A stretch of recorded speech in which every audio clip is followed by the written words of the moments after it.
Welcome back, users. So many of us must have felt the need to edit the boot entries. What happens is when you have got multiple systems installed, sometimes the system will not boot one of the operating system registered earlier in the boot, though it was working fine earlier, but now suddenly there might be some issue with the bootloader and the one of the OS will not boot.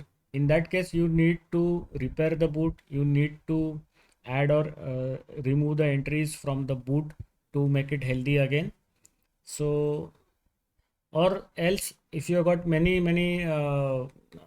multiple systems registered in your boot, then the booting process will become slow because the bootloader will search through the entries and try to boot the available system from the boot entries using the priority. In that case also your system will lag. It will take time to boot up. So if you want to improve your booting speed, you will have to edit the boot entries and remove the old entries which are not in use. Say you had installed Manjaro, say not Manjaro, let us say you have installed Debian Linux earlier, and then you install Manjaro. And now, if suppose if you are not using the Debian system, or you want to format the Debian system, or you already removed the Debian system, but the boot entry is there in the bootloader, then what will happen is the bootloader will first try to install the Debian system, but Debian system will not be there. So then it will move to the next boot entry, that is the Manjaro. So this will take some time and cause the booting process to slow down. So you will have to remove the Debian entry which is dead now. It is not in use, but still the entry is there in the bootloaders. For that, what you have to do is there is a solution in all the Linux distros. Most of the distros have this EFI boot manager installed by default. If it is not there in your system, then you can install this. It is an independent package. You can just install it from the terminal. Sudo apt install EFI boot manager, or sudo dnf install EFI boot manager, depending on the package manager used in your Linux system. So I given you an example of the Ubuntu Debian and the Fedora system. So in all these three systems, the EFI boot manager is present by default, but in some of the other Linux distros it is not there. You will have to first install the EFI boot manager. So in my system, I had installed Manjaro after Debian. Debian was then removed, but the boot entry was left in the boot manager, or you can say bootloader. Then how to manage this situation? So what I have to do is I started my Manjaro system. I logged in into the Manjaro. Then I opened the terminal. I input the command EFI boot manager. I was knowing that the EFI boot manager is there by default in Manjaro, so no need of installing it. After inputting the EFI boot manager system, it will show you the list of the current boot order. So the boot 00000 is Debian. Second boot, that is boot 0001, is Manjaro. Third boot 0007 is the Linux boot manager. Fourth boot is internal hard fourth boot, that is 000A, is the internal hard disk, and the fourth boot 99999 is the USB drive. So the first entries are not found, then system will try to boot from the USB drive.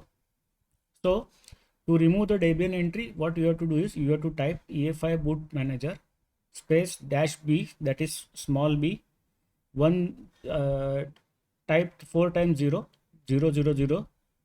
as per the boot entry number, that is the boot entry number, and then space give minus or dash capital B. So first small b dash small b, then the boot entry number, that is 0000 space dash or minus capital B. Then you enter. Here I could not do it because I was not having the root permission. So always remember that you have to give the root permission. So after giving the root permission, you can see here. So after delete, it will allow you to delete the boot entry, and after the boot entry delete immediately, it again show you the summary of the boot entries. So here you can see the boot order is now 999. That is, it will first try to boot from the USB drive.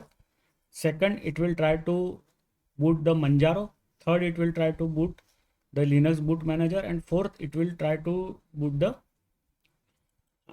hard disk. So earlier, what was the condition? First, it was trying to boot the USB drive.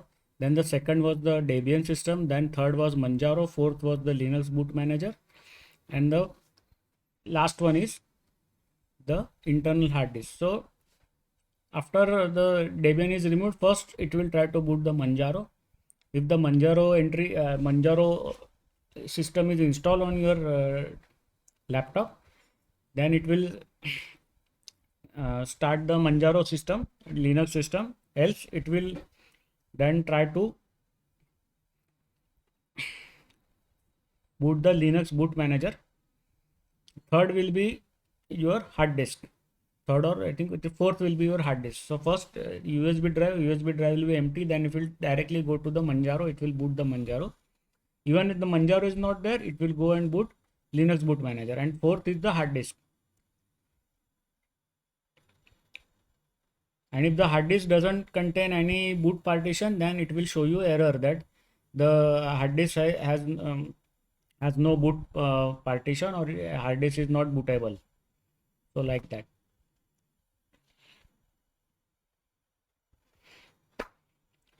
So this is how you have to uh, remove the redundant entries, or not redundant, I can say.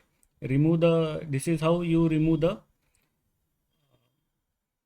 old entries of systems which are installed earlier, but they are not installed, or they are removed, but still the boot entry is present in the bootloader. Thank you very much. See you. Do check our videos regularly. Don't forget to uh, watch our videos by clicking the bell icon. Comment, share our videos, like our videos. Thank you very much. See you. Bye bye.